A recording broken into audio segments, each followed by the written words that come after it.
Hello and welcome back to the Boxing Social podcast in association with Betfred. Before we start, if you haven't already, hit the like button, subscribe, because we have much more boxing content coming your way. The Boxing Social podcast might look a little bit different because we are on set live at El Casa del Romo Toro with the one and only Big John Fisher to my left, and on my right, top heavyweight prospect, Johnny Fisher. Indeed. How are you doing, gentlemen? All very well, thank you, but I'm a bit disappointed. I rushed home from work, as you can see from the statement, because I thought Ali Drew was going to be interviewing. And I'll get home and it's you. I'll get Eamon instead of Ali Drew. And you're going to have to give some good questions to turn me around, Eamon. I've upset Barry Jones, now Big John Fisher. What can I do? But yeah, hopefully I'll supply with some good questions, some good podcasts coming through. But yeah, let's start off with last weekend. We saw your son in action with a win over Michael Reisinger. I've spoke to you and I've heard from you yourself about kind of how you feel leading up to the fight week up until your son fights. But there's a lot of feeling of you being very calm, cool and collected in the build-up. But then when it comes to the actual fight, you kind of just get a little bit nervous. Talk me through those few days before you lead up to the fight to watch your son. It was really good, actually, this time up in Sheffield. I was very impressed with Sheffield, the hotel where we stayed. It was quite relaxed, as you said, like up until when then fight day comes along and then it changes. You just get up in the morning and you just get that little bit more nervous, and then also more and more people are messaging you because they're coming up and everyone wants a part of you, which is understandable, but you start to then want to go in a little bit of a shell. You don't really want to see anybody, so it's a tough one. It really is, because you want to be friendly, you want to be open and sociable, but you also want to protect yourself a little bit because of your nerves, you know. But it was absolutely brilliant. Sheffield was excellent. Can't wait to go back. What did you make of the performance of your son as well? He was in blistering form, getting his opponent out there as well. Really good. I thought it was very good because, like, Rising a big, tough, strong man. We knew that. We knew what was going to happen. He was going to come out swinging, and I was quite impressed. The fact that Johnny, like a lot of people might have thought, oh, he got caught a couple of times, or he was like not fighting back. But that was the plan, just to take it steady, because he's never done that before, and it was perfect. I think with a minute to go in the first round, Johnny started to attack himself. Hurt him at the end of the first, and then second round, bang, one punch and it was all over. And people say it was stopped too quick. No chance. He was out on that floor. He come back round, but the ref done the right thing. Johnny, what do you make of having your family around in terms of the fight week? Do you feel for them? Do you get time to be with them before you get to your fight, or do you like them being there? Yeah, I'm still getting used to finding out what I like when I'm in the camp. Like, who do I like having around me? Do I want anyone around me? And it's good having your family around. It doesn't really bother me too much. It's quite relaxing. But when there are times I feel I want to get away, I'll say, and they understand. Just say, well, I'm going up to the room, or I'm going away, or I'm going to eat on my own tonight. So you just got to keep working out and gauging what works well for you. And it obviously worked well this time because I stayed nice and relaxed.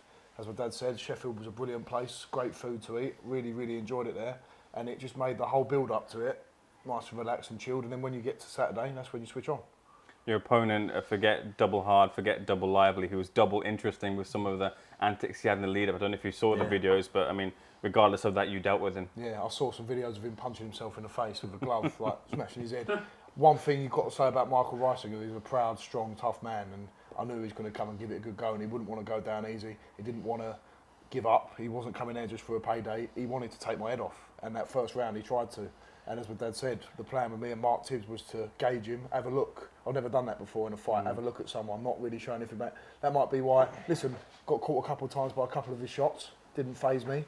But when I'm trying new things, well, this is my sixth fight now, you're trying new things, it's not all going to go perfectly. If it all went perfectly, I wouldn't have to build up fights, I wouldn't have to go through different tests. We're trying different things out. And overall, it was a solid, great performance, and the plan worked, because in the second round, the distance was perfect, and I completely chinned him. You did that. It was a epic performance to watch, and we're looking forward to seeing you back in the ring. But let's leave the boxing talk there for now. We've got some Chinese coming on the way too. We've got it's fried chicken and ribs. We've had Chinese. And can I just add, Eamon, the performance in the arena was spot on from Johnny, but the performance at Glory Holes was useless. Same old. He needs a lot more training, a lot more preparation. He needs to relax when he's in a disco environment. So that's all I like to say. Just calm down the disco environment. Needs to calm down. Not up to par. What were you seeing then? Take me to Glory Holes after the party. Johnny, you've mentioned about Johnny not being able to get a second date. Why couldn't he get the first? Well, he can get the first one, but why not the second one? Get the first one because he's like, chat up line is I know Eddie Hearn, and that gets him. That gets him. But then once they know that that's all he bloody does know, it's no good. But yeah, you know, glory holes was. And there's only so many videos of like hitting the pads you can show them. Like I try shadow boxing. Normally now, his mum's looking at me. Look, normally she'd come and say, "Stop it, leave him alone." Look, she's in the corner there, giving me a dirty look. But listen, Sheffield was brilliant. Fight was brilliant. The atmosphere in the stadium was unbelievable, and Glory Holes just topped it off. A lot of them were there till 4 or 5 o'clock in the morning. Not one incident of any trouble. Just people having a good time, how it should be, from all over the country, uniting under the Romford Bull Army banner. It was superb. Indeed, I got to see that myself at what was the place called? The Rabbits. Yeah, the Rabbits. Yeah. Collection, Particularly, that was very, very good fun. I got to see all the Romford Bull Army there, and they obviously showed themselves in full force in Sheffield. But I want to kind of go back. I want to go back and talk to yourself, Big John, about kind of Johnny and when he was born, like what was he like growing up, and when did you kind of realise that Johnny had the potential to be something more than just anything? Look, we've got 4 children, myself and my wife. We had 3 under the age of 4 or 5, I think, 3 boys. Johnny's obviously our eldest. He was £10 when he was born. He was 63 centimetres in length when he was born, and like it was like looking at a 3 or 4 month old baby, you know, on the day he was born. But he's always had like a high pain threshold. I've never ever seen him cry through pain as a kid. How do you know that? What, the pain threshold? Yeah. Because he's never cried. Like, he's played tennis on gravel. He's cut all his legs open when he's like 3, and he just stands there looking at you like, I've cut my legs. You know, I'm not saying it's anything to be proud of or anything. That's just the way he is. He's always been a strong boy. He's always been strong-willed, but he's always been a good boy as well. Never brought any trouble home. He's always tried his hardest at whatever he's done, whether it be schoolwork, football, although football was a bit to be desired. Rugby. Right. I could head and tackle. I couldn't pass, but Centre half, right? Yeah, Centre half. that's what I meant to do. Just head, tackle, and clear. That's all I've got But instructions. he's been a good boy. You know, he's sitting there, so it's hard to say. I'm proud to call him my friend as well as my son. He's a good boy. Did you? Calm down, mate. Yeah, calm down.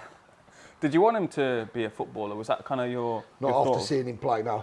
Because I wouldn't want to go through that every week. What do you call me, a dancing reindeer? Yeah, dancing reindeer used to be. When he first started playing football, this is why I say to anybody, never give up in life. When he was 5 years of old, he was put on 5 years of age. He was put on a scrap heap at football. Told to go in one room with a group of other boys, you're no good, and the manager then is going to take the team, they're the best ones. So Johnny was one of them, had his first rejection at 5 years of age. And the boys in that other room, all of them, they ended up being better than the team that was picked above them. You know, when you're 5, who knows how good you're going to be? But you know what football's like.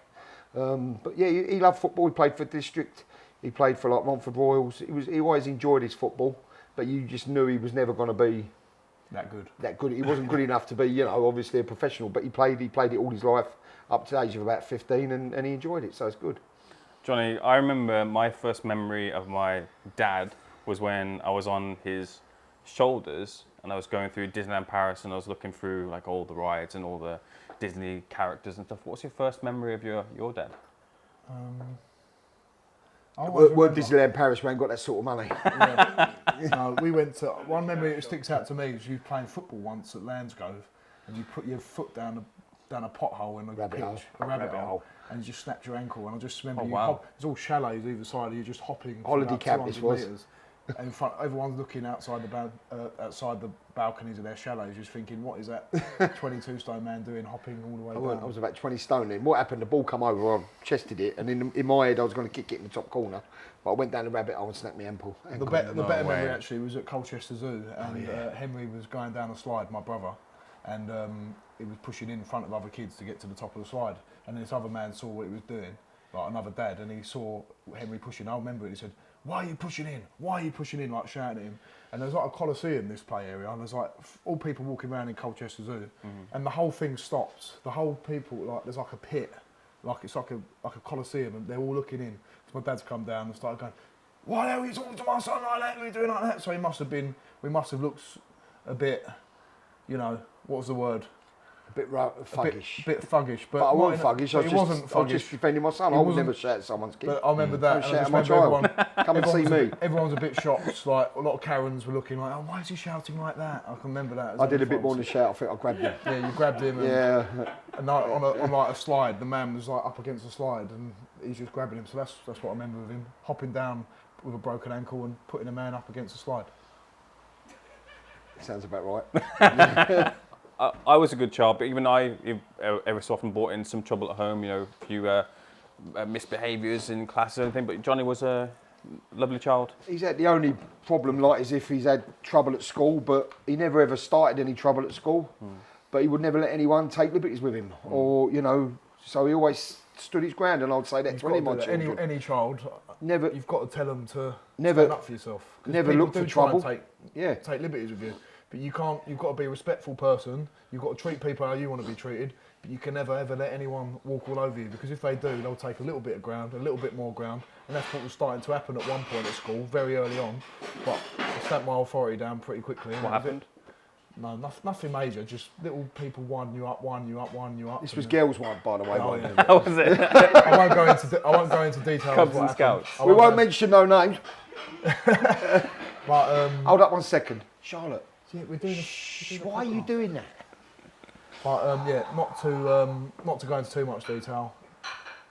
Listen, I get on with them all now, but a few boys were just trying to take liberties with me, so So Johnny hit one of them and had to call an ambulance. yeah. Really? Oh wow. But not in a. Oh, did Johnny, Chinese. It's not On that Chinese. note, Favourite fried chicken. Fried chicken's there. Chinese is on the way. No, So- it's go favourite on. fried chicken. Ribs and chicken we've got today. Ribs had and chicken. Chinese, Sounds yeah. sounds brilliant. But go on with that story. What happened there? Yeah, it's nothing major. It's just, as I say, boys will I was test only each 11, wasn't I? I other. was only 10 or Boys will 11. test each other at a young age. That's the only trouble he's brought back. But the only other trouble he's brought back is when he's sticking up for himself. Yeah. If he was an instigator in violence or picking on people, I'd be the first to come down on him, because I can't stand bullies. Yeah. Can't stand them at all. But there again, I wouldn't want any of my kids to be bullied. Yeah. So my advice was always stand your ground, whether you're going to get hurt or not. Stand your ground, you know. And that's the only trouble he's ever brought home. But once you sort it out, it's okay, you know. Food's ready. We've got the food here. Johnny, You having any? talk me through the order. What have we I got? think you've got some for you. Some have we got? vegetarian When you get mozzarella fried dippers. chicken, You ever tried to be vegetarian? I couldn't.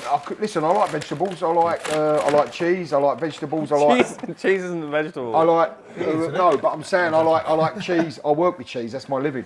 I like cheese. I like what I'm trying to say is I like fats, meats, food that's not animal based. Right. You know, but I couldn't. apart from like shredded chili beef. I and couldn't live comfort without. I food. couldn't live without it.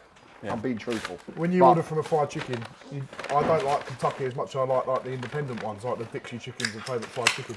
But you don't just get chicken drumsticks and fries, you get chicken fillet burgers, you get the little strips as well.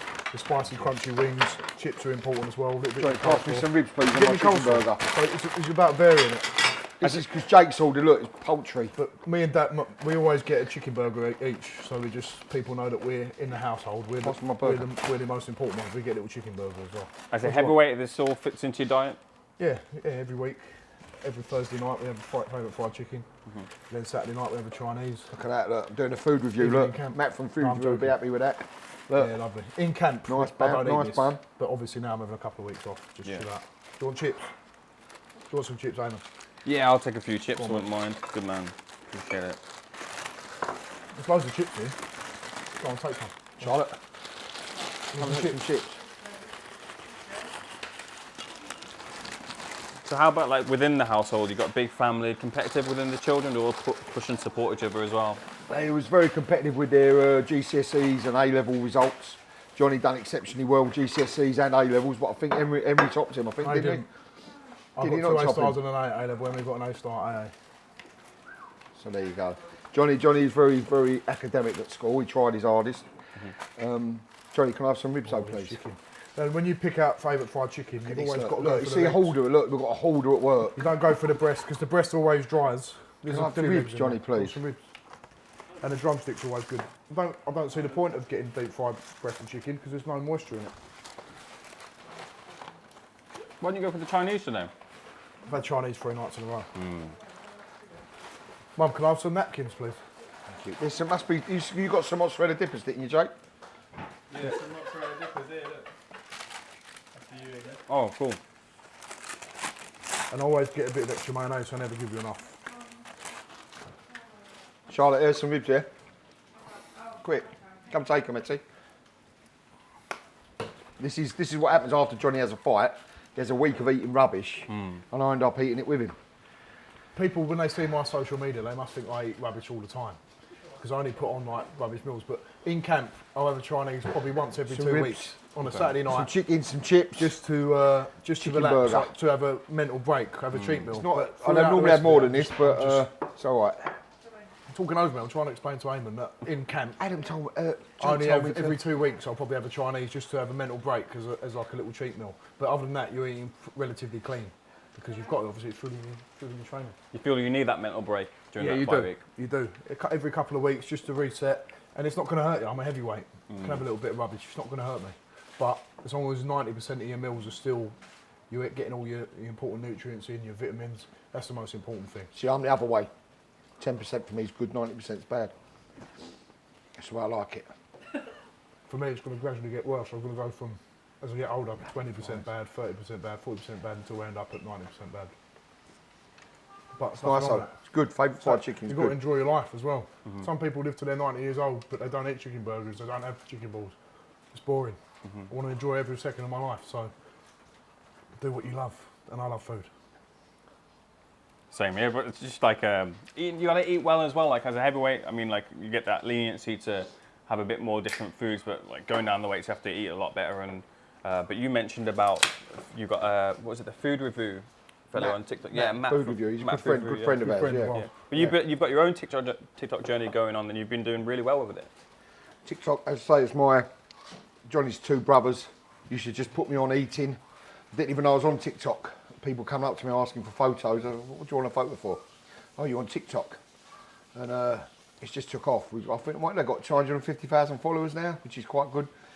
We have like a lot of videos over 2-3 million views.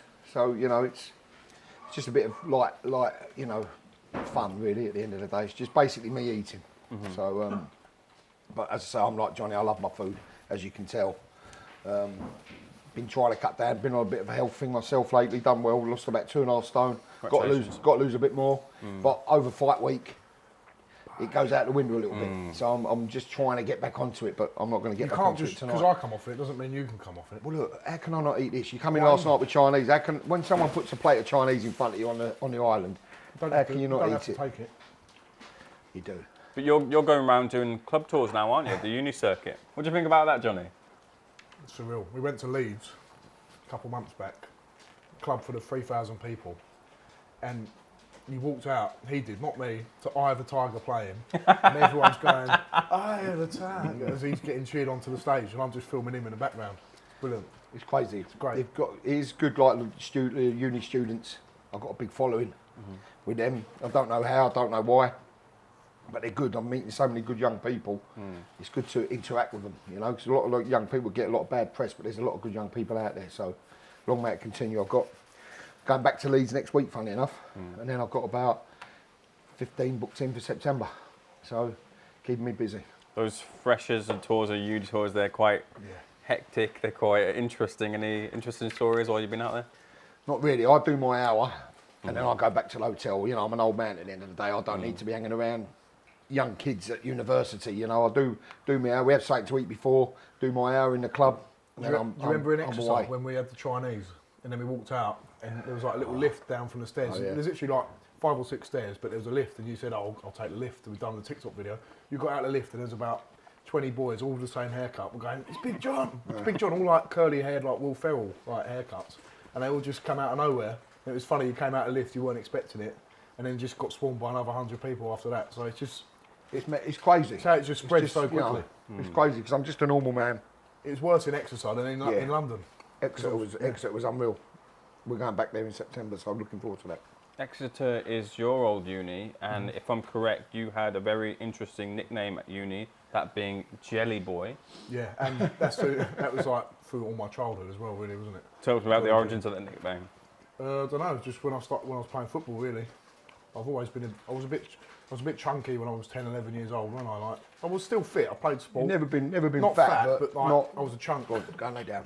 And yeah, used to get called Johnny Jelly Boy. And yeah, I think that's what.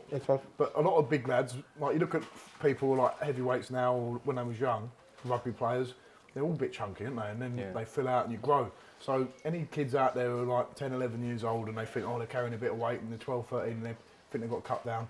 I got told once at a football match, remember when I was playing football in the district. Yeah. And I was carrying a bit of weight. I was only 11, 12 years old. And then the manager came up to my dad after and say, Johnny's got to lose a little bit of weight. And I was 11, 12 years old. And it just shows you what it is, because now I'm doing the best out of everyone in that team, fitness-wise. I still eat a bit of chicken every now and then, still have a bit of Chinese. But when you're 11, 12 years old, body types don't matter. You're just growing. What you are at 11, 12 That's years the old. problem with football, though. Yeah. Like, I won't mention the name. I know a really good player. Played from our district side with Johnny's brother Henry. Best player probably I've ever coached. Henry's ever played with, and he's played with a few that are professional now. But professional clubs wouldn't take him because they said he had the wrong body shape. Now he's ended up doing nothing. But if someone would have given him a chance, he would have been professional quite easily. Quite easily. The talent that boy had in both feet, you couldn't teach. But football does go on now what you look like. I mean, players like Jan Mulby, remember from Liverpool, he wouldn't get a look in now, you know, because they say he's too fat or overweight. But that's what I think's wrong with football, especially in this country. We just look at the size and the physique rather than the ability. But yeah, Johnny, I would say that as well. No kid at the age of 11, 12, unless you're like severely overweight, should be told to lose weight. Just find your body shape, find your way you are, as long as you're fit and healthy. You know, too much pressure too young is no good for anyone. I'd say that for amateur boxers as well. Yeah, too too much much weight pressure being to lost. lose weight all the time. No good. And you're 11, 12, 13, 14, 15 years old. For God's sake, what are they doing? You stunt your growth. It's not healthy to be trying to lose weight on the night before a fight. Boys in sweatsuits. No. Like, it's not healthy. Fight at the weight you're comfortable at, because you're only going to be detrimental to yourself. But just let children be children as well. So what did you think about the stick Sorry, that Andy sorry, Ruiz get got? Charlotte? Andy Ruiz. Yeah, because he got a lot of Let's see. stickers in terms He of his did get body a lot type. of So I was He did get jumping a lot of up. stick, but you see, when he fought Joshua the first He's jumping time, up all the table. he was out of shape. The second time was even more out of shape. That was Who's a different that? story. Ruiz, he probably let it go to his head a little bit that he won the World Championship. But the first time, everyone was giving him a stick, and you can't help but think, oh, look at that. We thought it out of shape, didn't look good, but he surprised everyone. Andy Ruiz, that day when he won the World Heavyweight title, I didn't want him to beat Joshua, but as a fat bloke, I felt proud of him. He done it for all us fat blokes, so well done to him. Credit to him. Look at Butterbean as well. One of the best 4-round, 6-round fighters in America at one point, wasn't he? Knocking everyone out. So don't judge a book by its cover. Never do. Especially when you're out on the street as well. People, Charlotte. can you get Tyler away? He keeps coming up under the table. Sorry. Never judge a book by its Come cover to in us. sport. Look at Tyson Fury. He's a perfect example of that. You were part of the university rugby team, weren't you? Yeah. Rugby team, interesting camaraderie. They're quite crazy at times too. What were your experiences like at the rugby team? I've got great memories of the boys in the rugby team. You meet people from all different walks of life. People who come from top private schools. There's kids like me as well, just normal backgrounds. And you all muck in and you all mix in. When you first get there, everyone's up for it. Everyone thinks they're like big fishes in small ponds sort of thing.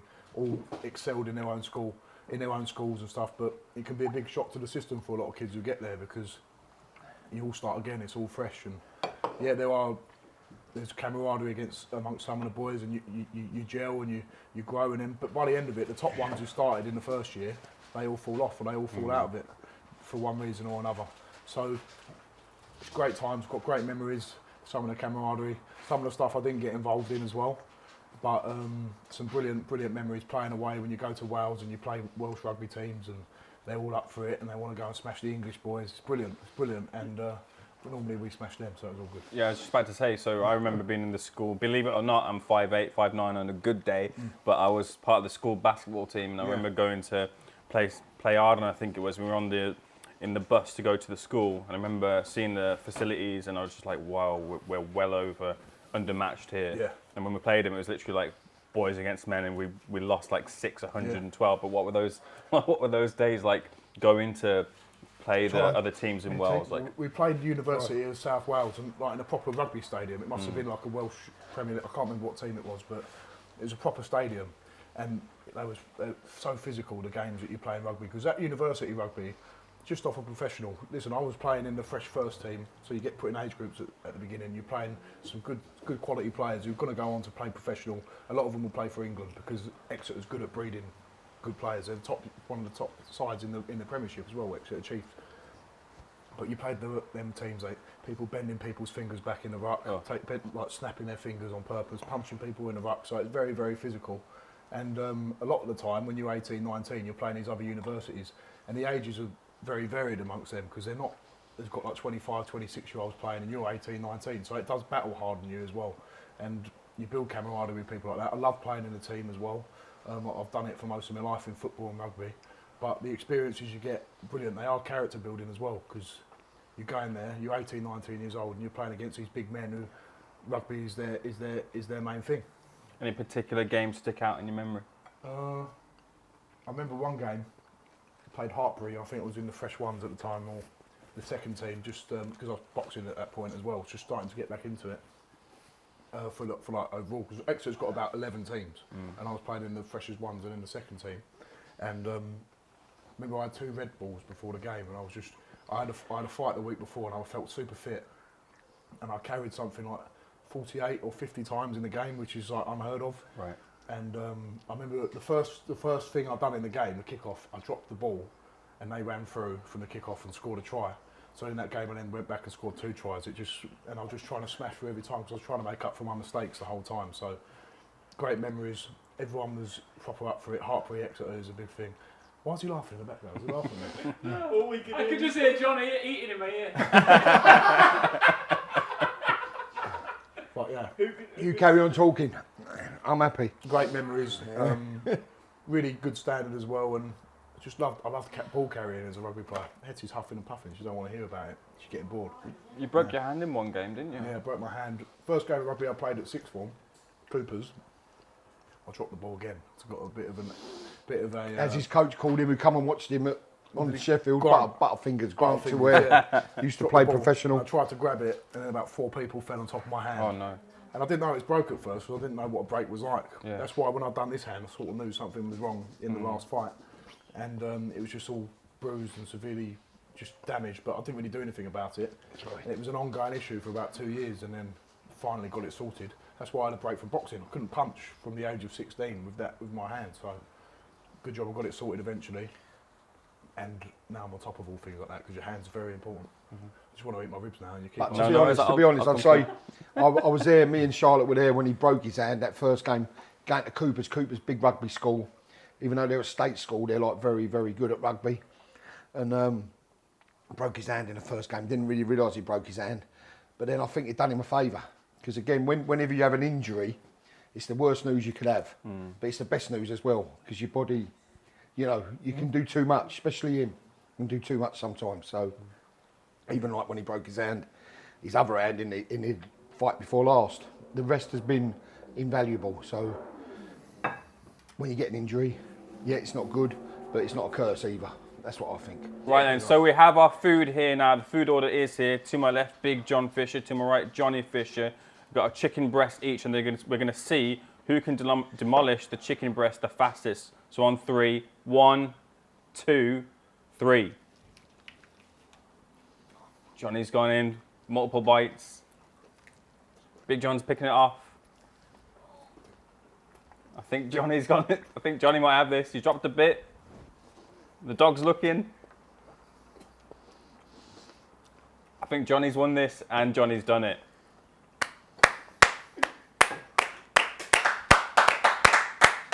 You let him have that.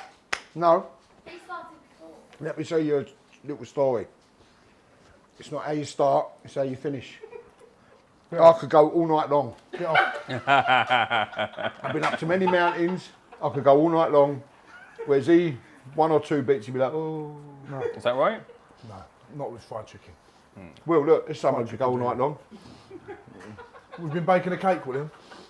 William Fisher Makes cakes. makes cakes for his girlfriend.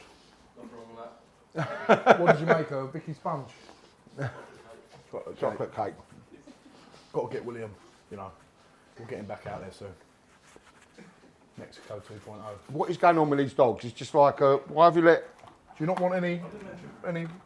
You're vegetarian, aren't you? Right? Yeah, I'm vegetarian, yeah. More for us. William, there's a rib here. Do you want one? What is it? Johnny, give me one. I'll have one. What? Is that another rib?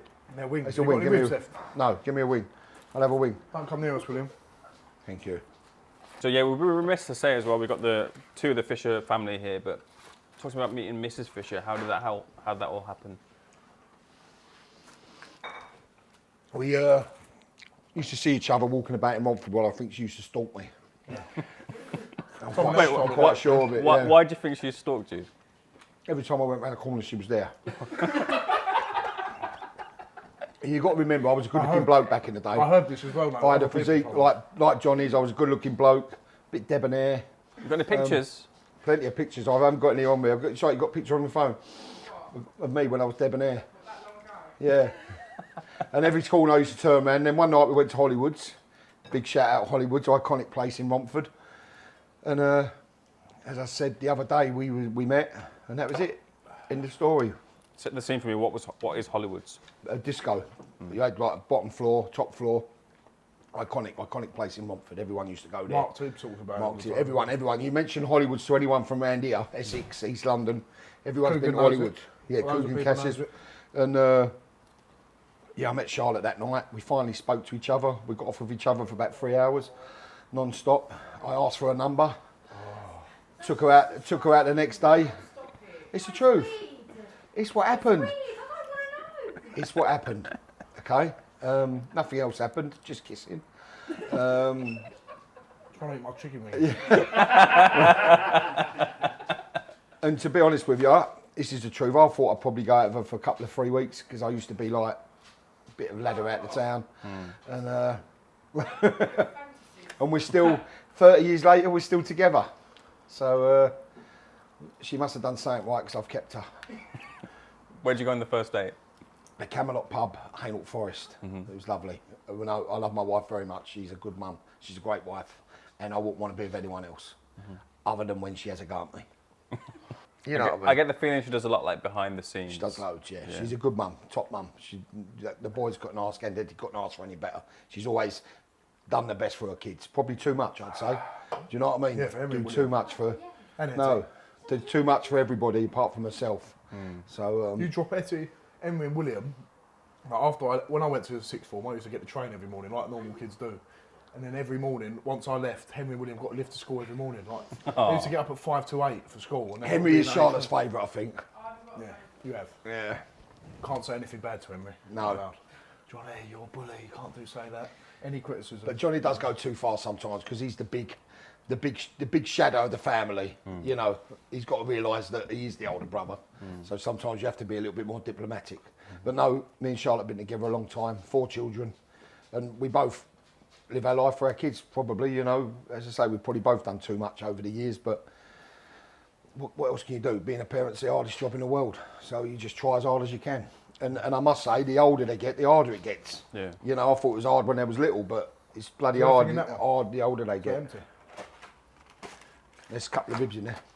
When do you remember the point where Johnny went from being a boy to a man? When was that point? You come down one day and said, I've got pubes, didn't you?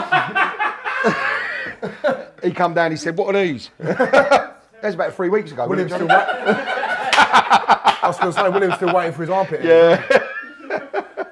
That wasn't the way I thought that Can I would just go. say, this is why from fried chicken you don't get breast, because that's what happens to the breast. It's just not enjoyable to eat.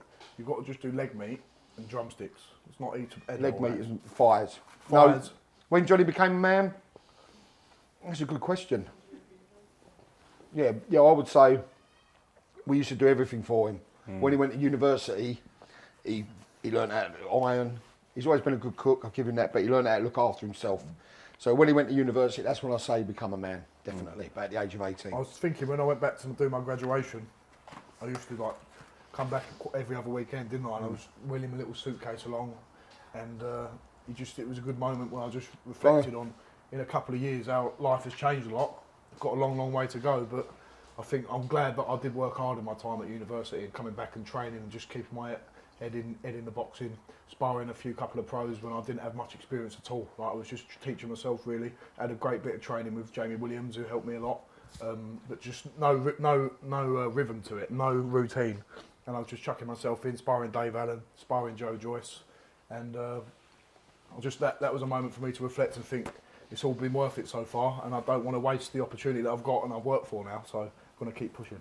You said there that you used to come home every weekend wheeling your suitcase. That's something I did at uni. Yeah. And I did that because I didn't realise how much I missed home until I went to uni to come back home to. How much did you miss home? You do miss home, the home comforts of not having to wash up after everything, and my mum can do it, and I can just chill out, and she can make all my room tidy, and I can just. There's nothing like being at home. You can moan about it, you want to get out, but I did miss home when I was at university. I had a great time when I was there. Loved every second of it, but every weekend I was nearly coming home because I used to cry every night on the phone. every night on my phone to my mum. Was quite, he thought he was being serious. Then. Yeah, I was going to say. Some people might. Some people might. Some do people that. are like that. But Yeah. some people, you get there in the first year. After 2 months, people will just want to go home. But That's shut true. the I had shit mates down. that dropped out as well. Yeah. People dropped Sorry, out like sorry. November time. Yeah. And it is tough as well because it's a shock to the system for a lot of people. Especially me, it was a shock to the system because I've got to do everything myself. Ironing, I had to go and do my washing up. I had to dry things. I'm not used to doing that. And the first time, I lost about half my clothes because I was hanging them out my window and they was falling to the floor. And I didn't know what I was doing. Do you ever think about dropping out at any point? Never thought about dropping out because I knew I was there to do a job as well, to get my degree. And with history, it was very different doing it A level to degree level because the degree level, they just say, here's what you've got to do, this is what you've got to read, that's it. Yeah. I preferred the structure of A level because you've got tasks to do, you've got less time, so you have to work harder. In history, at degree level, it's very easy just to coast and not do anything. And that's what the challenging thing is about university when you're trying to get your degree. You can very easily just fall off a cliff, go out partying, not try your best. And that was something I struggled with a little bit of motivation sometimes doing the history degree because it's not always the stuff you're interested in. I'm interested in military history and stuff like that. When you get to degree level, everyone's looking to try and have a unique spin on things. So it wouldn't be just about learning about this battle or this political group or something like that. It's about all these different theories and how people perceived it. So you're learning about how people teach history rather than the actual facts themselves, which I found quite boring because I want to go there and I want to learn about what happened. That's what I'm in history for.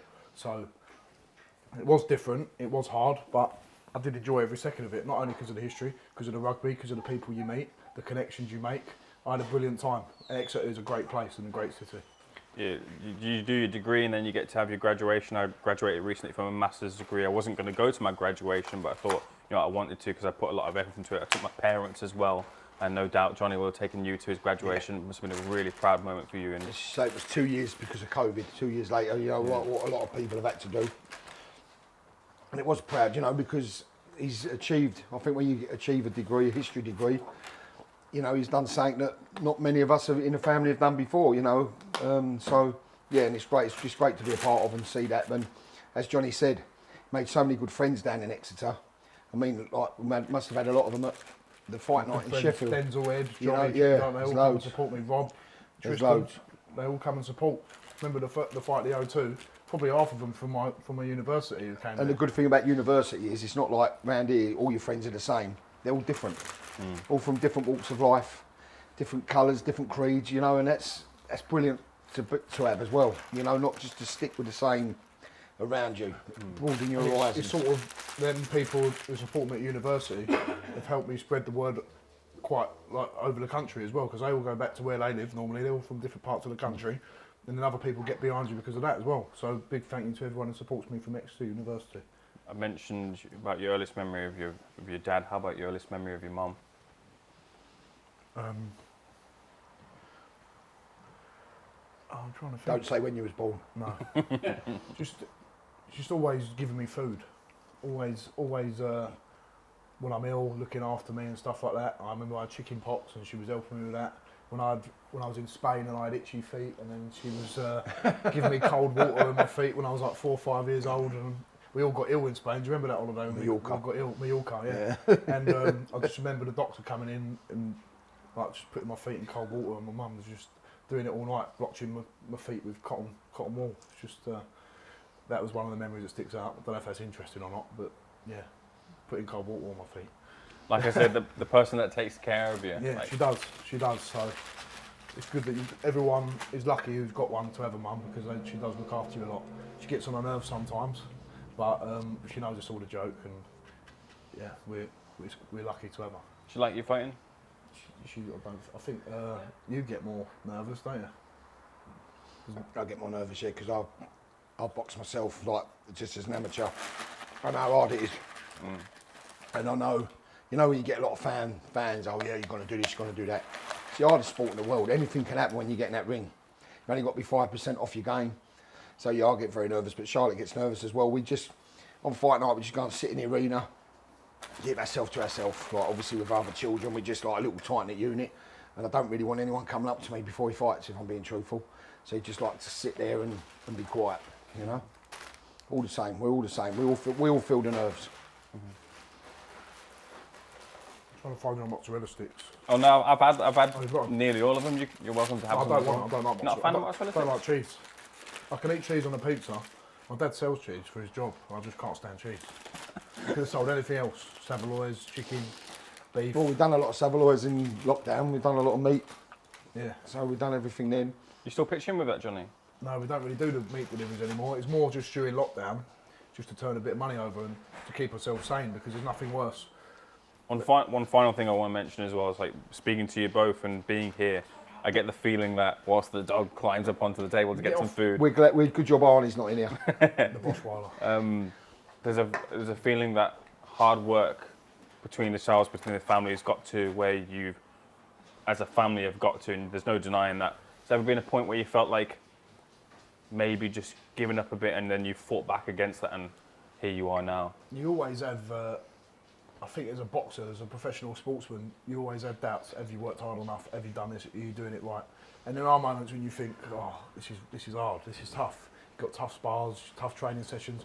On a Saturday morning when you know you've got to do them 800 metre sprints and you're just like, I could just want to lie in bed for another couple of hours. But what motivates me is when I was 2-3 years ago, when I was just beginning, I would have dreamed to be in the position I'm in now. If you told me 2 years ago I'd be signed to Matchroom, I'd be 6-0, 5 knockouts, in a great position, a great fan base, I wouldn't have believed you, because it was just a dream.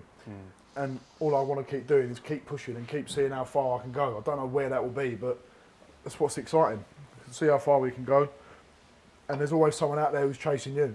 And there's people who can't do what we do, who'd love to be boxing, or people would love to be outside training. People can't do that, some people. So But like why what you waste said the opportunities you got? about the hard work, like people don't see what boxers go through. You know, I can only talk about Johnny, but coming back from certain sparring sessions, your face all busted up, you can't move. You know, for 2 days sometimes sparring is so brutal that it takes you to get over it. People don't see that.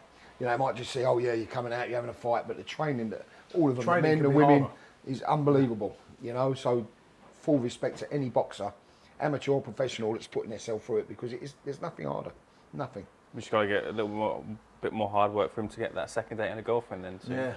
I don't think sometimes, no matter how much hard work you put in, listen, in life, sometimes you can be the hardest worker and you don't get anywhere. Unfortunately, that's what's going to happen with Johnny with a girlfriend. So he might bring a girl home one day. No one wants him. They want him one time. Maybe it's not me. Maybe it's because they come back and they meet you. And no one, you haven't brought anyone back here, Johnny. So no one's come back here. It's not my fault. I would say he's not met the right person yet. Yeah. That's what I'd say. Okay, that's what I'm clinging my hopes to.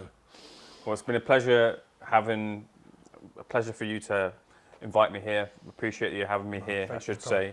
Indeed. Thank you so much for tuning in to the Boxing Social podcast. I should say the BOSH-Cast with Big John Fisher, Johnny Fisher. Make sure, if you haven't already, hit the like button, subscribe, so you have much more boxing content coming your way, and we'll see you on the next one.